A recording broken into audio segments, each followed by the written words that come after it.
부활신앙으로 우리 삽시다 하는 말씀 제목으로 같이 말씀 나누기를 원합니다. 우물 속에 앉아 있으면 하늘이 어떻게 보일까요? 우물의 크기, 입구 크기만큼 보이겠죠? 우물 속에서 하늘을 바라본다, 좌정간천이라는 말을 우리가 종종 합니다. 터널 안에 들어가 있으면 전체를 보는 눈을 가지지 못하고, 또 우물 안에 들어가 있으면 전체를 보지 못하고 뚫려있는 구멍만큼으로만 세상을 이해하는 그런 시야, 그런 편견을 가질 때가 있습니다. 심리학에서는 이것을 시야 협착 현상이라 그렇게 부릅니다. 누구에게나 이런 현상들이 있는 것 같아요. 저에게도 이런 현상이 종종 나타납니다. 저는 길치일까요? 길치가 아닐까요? 모르죠, 여러분들께서는. 근데 길치인 듯 아닌 듯 합니다. 왜냐하면 아주 쉬운 길인데 못 찾아가지고 헤맬 때도 있고요. 근데 어떤 경우에는 너무너무 복잡한 길인데도 쉽게 찾아갑니다. 이유가 뭐냐?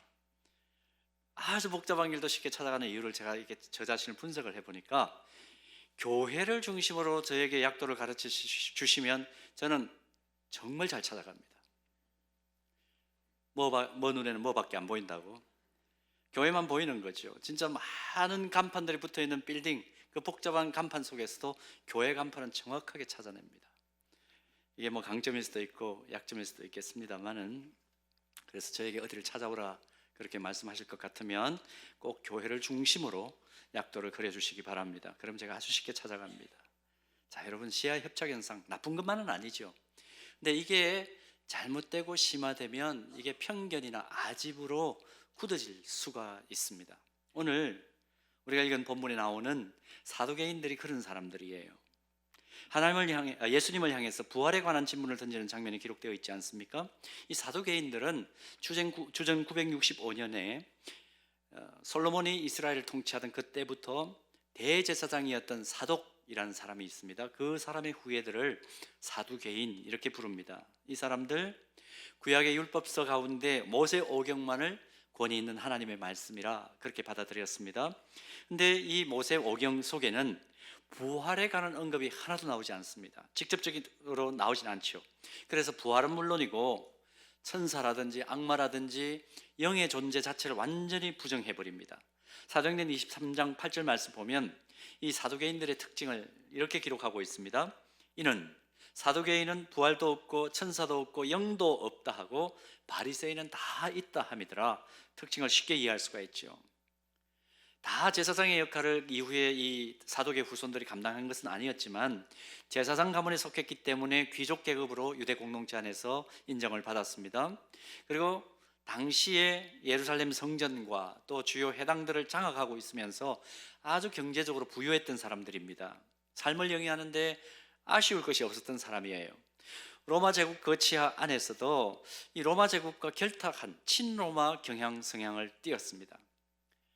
또 특별히 이념적으로는 유대 공동체에 속해 있는 사람들임에도 불구하고 유대인들은 보통 하나님 중심으로 여러 가지를 판단하고 생각하지 않습니까? 이게 이제 헤브라이즘적인 이념이라고 그러는데, 신중심적인 사고를 가지는 것이 대부분의 유대인들의 특징이었는데, 유독 이 사람들은 인간의 이성과 합리성, 소위 말하면 과학적으로 검증된 것들, 그런 것들에만 가치를 두는 그런 경향이 있었습니다. 그래서 이 사람들은 헬레니즘 사고에 입각해서 살아간 사람들이다 그렇게 보통 부릅니다. 자, 여러분, 삶이 어땠겠습니까?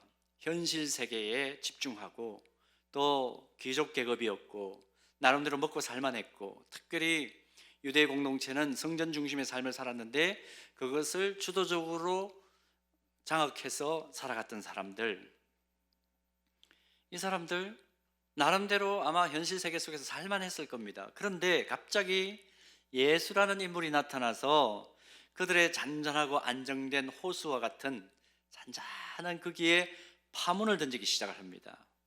그들의 주 활동 무대였던 성전이 본질적으로 잘못됐다, 그 얘기를 예수님께서 하시죠. 또 성전에 들어가셔서는 상을 둘러 엎으십니다. 이런 이제 현실들과 도전에 맞닥뜨리게 된 거예요. 그러니 어떻게 했어요? 자기들의 평안과 평화가 위협받는 상황이 오게 된 겁니다. 그게 심화되니까 마음속에 어떤 생각이 들었을까요?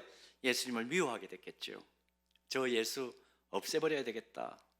근데 기회가 왔습니다. 어떤 기회냐면 부활에 관한 질문으로 예수님을 곤란하게 만들 수 있는 기회가 온 거예요.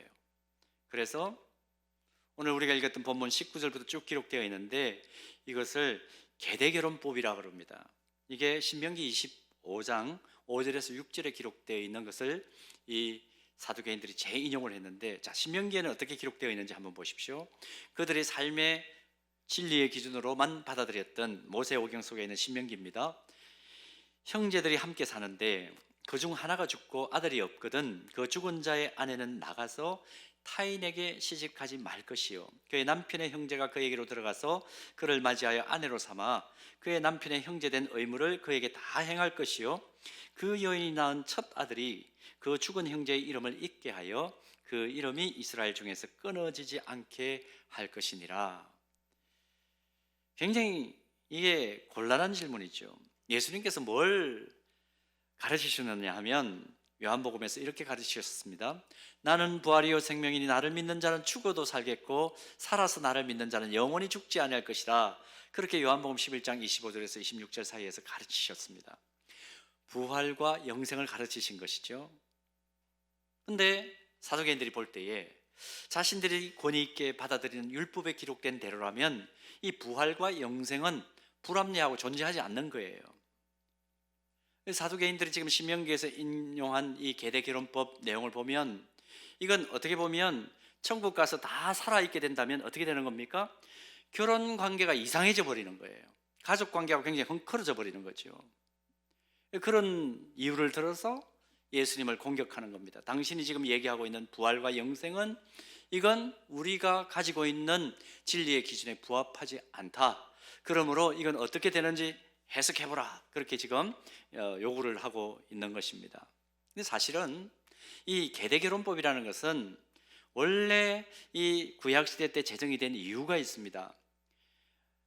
고대 근동 지역에서는 남편이 죽고 미망인이 된 여성에게는 재산을 가질 수 없도록 하는 것이 전통이었고 법이었습니다. 그런데 아무 재산도 없이 홀로 산다는 것이 얼마나 힘든 일이고 막막한 일이었겠습니까? 그래서 유대 공동체 내에서는 이런 법적 한계를 극복하면서 이방인들의 인권을 보호하기 위해서 이방인과의 결혼으로 또 공동체가 혈통적으로 오염되는 것을 방지하기 위해서 이 계대결혼법을 적용을 했던 것입니다. 사실은 사랑에 근거한 법이었던 거죠. 사람들을 더 은혜롭게 하기 위해서, 은혜 공동체로 가기 위해서 그렇게 한 것입니다. 그런데 이 사두개인들은 본래 법 정신을 아주 외면해버리고 부활 이후에 오게 될 가족 제도의 혼선을 이유로 해서 부활 사상의 불합리성을 지적하는 아주 교묘한 질문을 지금 예수님께 던지고 있는 겁니다. 자, 본문 전후 맥락을 보면 결국 사두개인들이 이 질문을 던지면서 노렸던 좋지 못한 목적이 뭡니까? 하나는 예수님을 웃음거리로 만들어버리겠다, 그 의도가 깔려 있고, 또 하나는 예수님으로 하여금 율법의 대표인 모세에게 대적하는 사람처럼 그렇게 이미지화시켜서 모세의 권위를 업고 예수님의 존재감을 없애버리려고 하는 그런 의도도 있었던 것이죠. 예수님께서 이 사악한 의도를 모르실 리가 없습니다. 자, 본문 24절에서 그래서 이렇게 대답을 하십니다.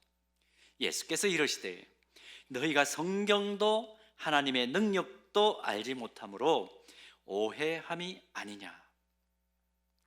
사두개인들이 부활신앙 가지지 못하는 것을 두 가지로 지적합니다. 먼저는 성경, 하나님 말씀에 대한 무지함이 너희들에게 너무 많다. 또 한 가지는 하나님의 능력을 모르기 때문에 부활신앙 가지고 오지 못하고 있구나, 그렇게 지적을 하셨습니다. 자, 논쟁이 붙었습니다.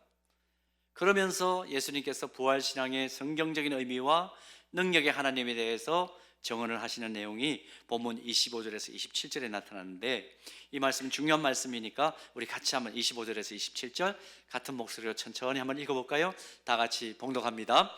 사람이 죽은 자 가운데서 살아날 때에는 장가도 아니가고 시집도 아니가고 하늘에 있는 천사들과 같으니라. 죽은 자가 살아난다는 것을 말할진대 너희가 모세의 책 중 가시나무 떨기에 관한 글에 하나님께서 모세에게 이르시되 나는 아브라함의 하나님이요 이삭의 하나님이요 야곱의 하나님이로라 하신 말씀을 읽어보지 못하였느냐. 하나님은 산자의 하나님이시라 너희가 크게 오해하였도다 하시니라. 아멘. 이 말씀이 오늘 이제 나누려고 하는 메시지의 핵심 요절이라고 할 수 있는데요, 이 요절 말씀에서 드러난 중요한 진리 두 가지가 있습니다. 첫째는 오늘 본문 25절에 드러나는 교훈인데요, 부활은 반드시 있다는 것입니다. 부활은 반드시 있다. 모든 사람, 한평생 살다가 한번 죽을 수밖에 없는 모든 사람에게는 부활이 있다, 이것을 증언하세요. 어떤 부활일까요? 요한복음 5장 28절에서 29절 말씀 보면 악인은 심판의 부활이 있습니다. 예수님께서 하신 말씀이에요. 성도는, 의인은, 그리스도 안에 있는 성도들은, 의인들은 생명의 부활로 다시 살아납니다. 지금 예수님께서 그걸 강조하는 겁니다. 그리고 부활 이후의 삶은 우리가 살고 있는 지금 세상과 연결되는 부분도 물론 있겠지만 완전히 차원과 질서가 다른 삶이다, 그것을 강조합니다. 25절 끝에 보면 하늘에 있는 천사들과 같으니라 그랬습니다. 완전히 질적으로 차원이 다른 그런 상태로 부활한다, 그것을 교훈하십니다. 중요한 건 뭐죠? 부활은 있다. 부활은 있다. 여러분, 어쩌면 가족 관계와 같은 경우에는 부활 이후 어떻게 유지될지 모르겠지만 아마 연결될 것 같아요. 저도 어머니가 너무 보고 싶어요. 아마 마음의 소원을 가지고 그런 어머니의 신앙의 유산을 내가 받았기 때문에 너무 감사하고, 어머니에게 살아생전에 제가 감사를 못 드렸기 때문에 하나님 감사드리고 싶은 기회를 주십시오, 때때로 그런 기도를 드리니까 하나님께서 가족 관계를 유지해 주실 것 같아요. 그러나 분명히 중요한 것은 무엇입니까? 질적으로 차원이 다르다는 것입니다.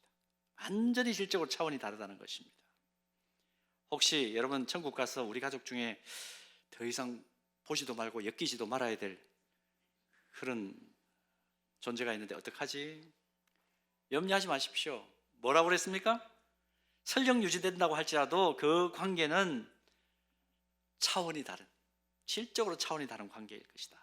오늘 우리가 확인을 할 수가 있습니다. 만약에 여러분 이 질적인 차원을 생각하지 않고 우리가 부활해서 천국에서 산다면 여러분 어떻게 생각하시나요? 그런 천국 가고 싶으세요? 어떤 분이 천국 갔다 와가지고 쓴 이단서가 돼버렸지만 천국을 어떻게 묘사를 했습니까? 이 지상에 살면서 최고의 것을 누리는 환경으로 천국을 묘사를 했더라고요. 근데 제가 그걸 보면서 제가 좀 어릴 때 봤는데 딱 보면서 난 이런 천국 안 가, 그런 생각이 들더라고요. 여러분 생각해 보세요. 이 세상에 있는 것들 가운데 최고의 것, 지금 생각할 수 있는 최고의 어떤 상황들이 모여 있는 곳이 천국이라면 제가 좀 더 자라서 느끼게 되는 최고의 것은 또 어떨까요? 좀 더 발전되어야 되잖아요. 그럼 천국은 계속해서 발전되어야 되는 곳인데, 발전된다는 것은 뭔가 결핍이 있다는 것 아닙니까? 그런 천국을 가고 싶으세요? 그런 천국은 가고 싶지 않죠. 중요한 것은 뭐냐 하면 우리가 질적으로 차원이 다른 존재로 부활해서 천국에 거하는 기쁨이 있는, 또 영광이 있는 그 천국에 거하는 유일한 이유는 그곳에 가면 평생 신앙생활하면서 우리가 그토록 만나고 싶고 보고 싶어 했던 하나님을 보고 만나기 때문에 천국은 천국인 것입니다. 환경 때문이 아니에요. 하나님이 계심으로. 그러므로 인간의 머리로는 도저히 상상할 수 없는 새로운 차원의 세계가 부활 이후 우리가 천국에서 거하는 상황입니다. 본문 25절에서 우리 주님이 강조하시는 내용이 바로 그 내용이에요. 혹시 여러분 제가 이렇게 계속해서 강조를 하니까 마음속에 아니 저분은 천국도 안 갔다 왔을 텐데 왜 저렇게 말할 수 있지? 의심이 가시나요? 어느 목사님이 명쾌한 대답을 하셨더라고요. 사이다 같은 대답을 하셨어요. 이렇게 얘기를 하더라고요. 지상낙원이라고 하는 나라에 그렇게 좋다고 이민 간 사람들 중에 살아보니 별로라고 하면서 돌아오는 사람을 자기는 많이 만나봤대요. 그런데 천국 간 사람 중에 천국 싫어서 돌아오는 사람 단 한 사람도 못 만나봤다. 천국 싫다고 돌아온 사람 보셨습니까? 글쎄 조금 좀 우격다짐 같은 대답이지만 천국은 질적으로 완전히 차원이 다른 우리가 사모해야 될 곳이다. 그러므로 너희는 악인은, 죄인은 심판의 부활을 하게 되겠지만 그리스도 안에 있는 믿음의 사람 의인들은 생명의 부활로 하나님과 함께 더불어 사는 천국에 거하게 된다.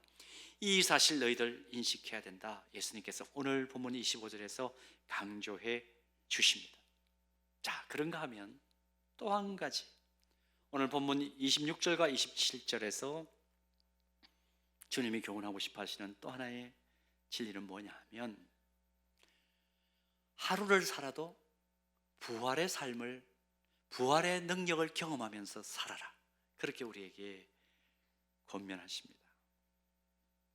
예수님은 당시 유대 공동체 내에서 가장 권위 있는 조상이었던 모세의 권위를 내세워가지고 이런 교훈을 하십니다. 여러분 다시 한번 본문 26절, 27절 보시면 그냥 눈으로 보십시오. 모세의 책 중에 가시나무 뜰기에 관한 글, 이런 말씀을 하십니다. 모세의 책 중에 가시나무 뜰기에 관한 글, 이게 무슨 내용일까요? 본문 26절에 나오는 이 내용이 출애굽기 3장 1절에서 5절 말씀을 보면 모세가 호렙산에서 겪었던 사건을 기록하고 있죠.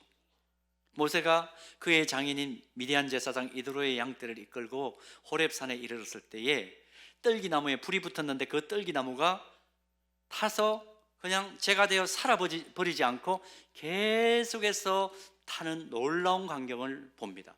지금 현재 계속 타고 있는 거예요. 대부분의 물질들은 타서 사라져 없어져 버리는데 그렇지 않습니다. 그때 하나님께서 모세에게 뭐라고 말씀합니까? 네가 쓴 곳은 거룩한 땅이니 내 발에서 신을 벗으라, 그렇게 말씀하십니다. 그리고 하나님께서 모세에게 또 하신 말씀이 출애굽기 3장 6절에 이렇게 기록되어 있습니다. 또 이러시되 나는 내 조상의 하나님이니 아브라함의 하나님, 이삭의 하나님, 야곱의 하나님이니라. 이 말의 의도가 무엇일까요? 하나님께서 왜 이 말씀을 뜰기나무, 계속해서 불타고 있는 뜰기나무 속에서 말씀을 하셨을까? 여기서 주목해야 될 것은 지금 하나님은 모세에게 그의 조상이었던 아브라함의, 내가 옛날에 너 죽어 없어졌던 아브라함의 하나님이야. 또 죽고 장사 지내진 너 조상의 이삭의 내가 하나님이었어. 그리고 또 너 야곱 알지? 그 야곱 죽어서 세상 떠났잖아? 그 다음 어떻게 되었는지 잘 모르지 너는? 그 야곱의 내가 하나님이었어. 그렇게 과거형으로 말씀하지 않고 히브리어 문장을 보면 모두가 다 현재형입니다. 어떤 의미입니까? 나는 네 조상의 하나님이니 죽고 다시 부활한 아브라함의 하나님이요, 죽고 다시 부활한 이삭의 하나님이요, 죽고 다시 부활한 네 조상 야곱의 하나님이야. 지금 다시 생명의 부활로 나와 함께하고 있는 너희 조상들의 하나님이야. 현재형으로 말씀을 하십니다. 과거에 죽어버린 인물들의 하나님이셨던 것이 아니라는 말이죠. 이 말은 굉장히 심하고 어려운 말입니다. 아브라함, 이삭, 야곱 다 분명히 과거에 죽어서 장례식을 마친 선조들이죠. 근데 하나님께서 직접 그들을 지금 뭐라고 언급하시느냐 하면 현재 살아있는 존재로 다루시고 언급을 해 주십니다. 이것은 이 믿음의 조상들은 다 뭘 경험하고 있다는 겁니까? 부활을 경험했다는 것입니다. 부활을 경험하고 있다. 그래서 하나님은 현재 부활해서 살아있는 아브라함의 하나님, 지금 부활해서 살아있는 이삭의 하나님, 그리고 지금 부활해서 살아있는 야곱의 하나님이신 것을 모세에게 확증을 시켜 주셨다.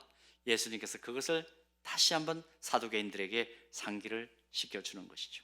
그러므로 하나님을 믿는 믿음 안에서 세상을 떠난 이들은 이 세상에서의 삶은 끝나도 부활을 경험하고 영생하시는 하나님과 함께 새로운 방식으로, 새로운 질적인 차원으로 계속 살아있다는 것, 사두개인들 너희들 명심해야 된다. 그 말씀을 지금 교훈하십니다. 이게 사두개인들이 깨닫지 못했던 하나님의 뜻이고 하나님의 능력이다. 그렇게 말씀하고 계시는 거죠. 그러면서 본문 27절에 예수님께서 내리시는 결론을 보십시오. 하나님은 어떤 자의 하나님이 아니요? 어떤 하나님이시라? 산자의 하나님이시니라. 결국 편협한 시각을 가지고 이 땅만이 전부인 줄 알고 이 땅만을 시야 협착 현상을 가지고 그것만이 전부 내가 살 수 있는 세계라고 생각했던 그런 사람들, 그래서 현실적인 안위만을 추구하고 있던 사두개인들의 질문에 예수님께서 응답하신 핵심 내용은 어떻게 요약할 수 있습니까? 부활은 있다. 그러므로 오늘 부활을 살라. 그렇게 요청하는 겁니다. 부활은 있다. 오늘 부활의 능력으로 살라. 오늘 부활을 경험하며 살라. 이 말씀을 주님이 하시는 겁니다. 우리가 믿는 기독교 신앙 고백의 핵심은 하나님의 천지창조와 예수님의 동정녀 탄생, 또 예수님의 십자가와 죽으심, 그리고 재림입니다. 죽으심과 부활과 그리고 재림입니다. 이 신앙 고백은 서로 연결되어 있죠. 십자가의 고난과 죽으심이 없는 부활은 있을 수가 없습니다. 반대로 부활이 없는 십자가는 아무런 의미가 없습니다. 부활이 없는 십자가만을 놓고 본다면 철저하게 우리 주님이 십자가를 지신 그 자리는 저주받은 자리요, 실패한 자리요, 심판의 자리지요. 만약 예수님께서 십자가에 달려 죽는 것만으로 모든 것이 끝났다면 어떻게 되었을까요? 기독교란 종교 자체가 존재할 이유가 없죠. 기독교는 그래서 십자가의 종교임과 동시에 부활의 종교다라는 것을 강조하는 것입니다. 바울은 이 진리를 꿰뚫어 보면서 고린도전서 15장 14절에서 이렇게 우리에게 증언합니다.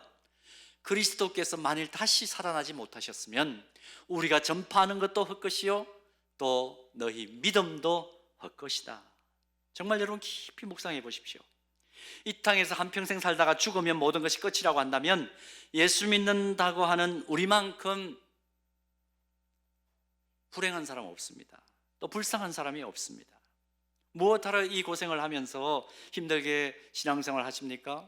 여러분 고난주간 특세를 깨우신 분들 뭐하러 그렇게 새벽에 일어나서 꾸역꾸역 나오십니까? 어떤 분들은 머리 정리가 안 돼가지고 그럼에도 불구하고 왜 나오십니까?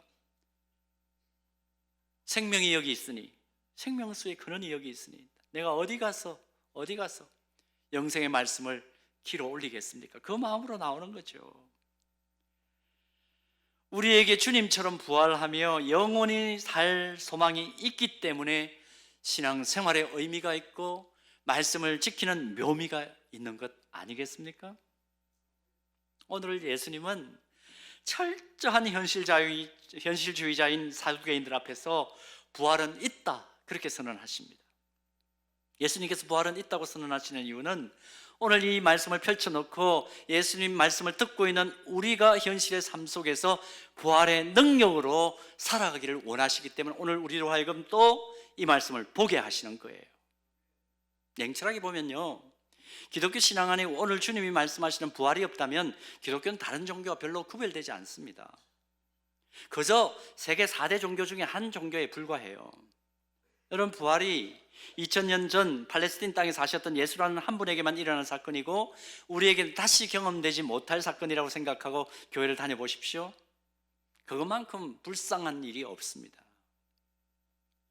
예수 믿는 것을 그냥 착하게 이 땅에서 살기 위해서라거나 인격적으로 좀 더 수양 쌓기 위해서라거나 이 땅에서 조금 더 딴 사람들보다 품위 있는 삶을 살기 위한 정도로 그렇게 생각하고 교회 다니신다면 굳이 교회 다니실 필요가 없습니다. 여러분, 유교를 가도요 그 정도의 기준은 있습니다.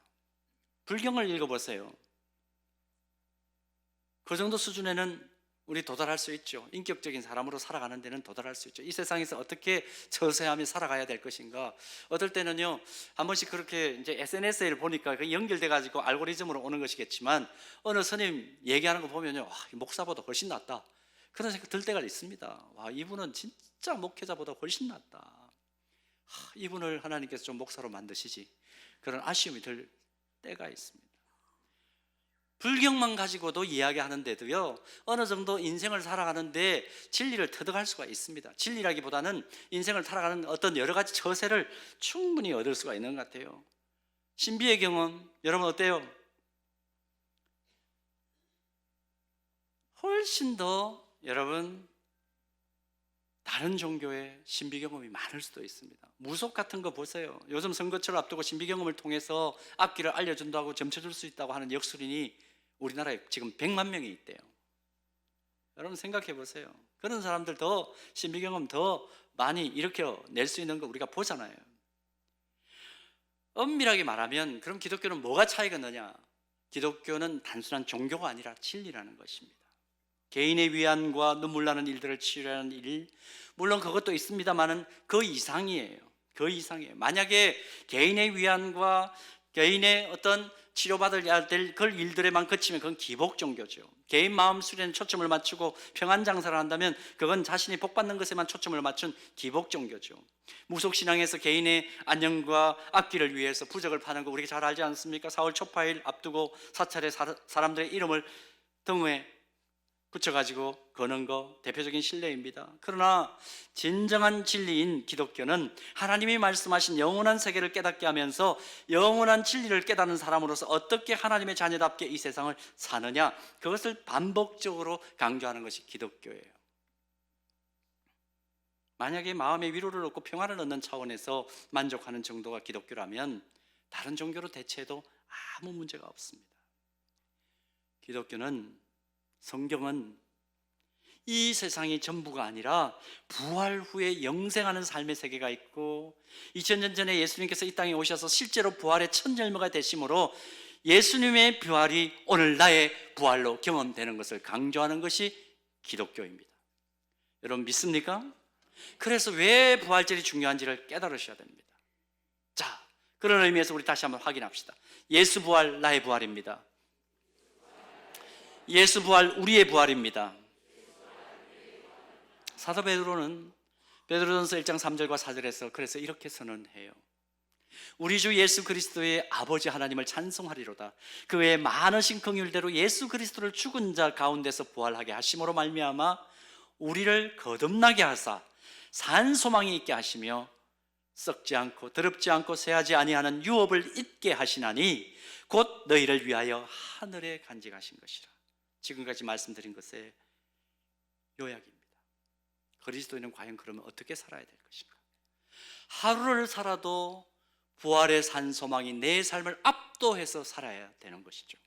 어제 오후에 잠깐 우리 김갑선 권사님 신방을 갔습니다. 다른 교역자들도 막 일이 바빠가지고 그냥 저 혼자 갔어요. 부활절을 앞두고 이 어른께서 어떠실까?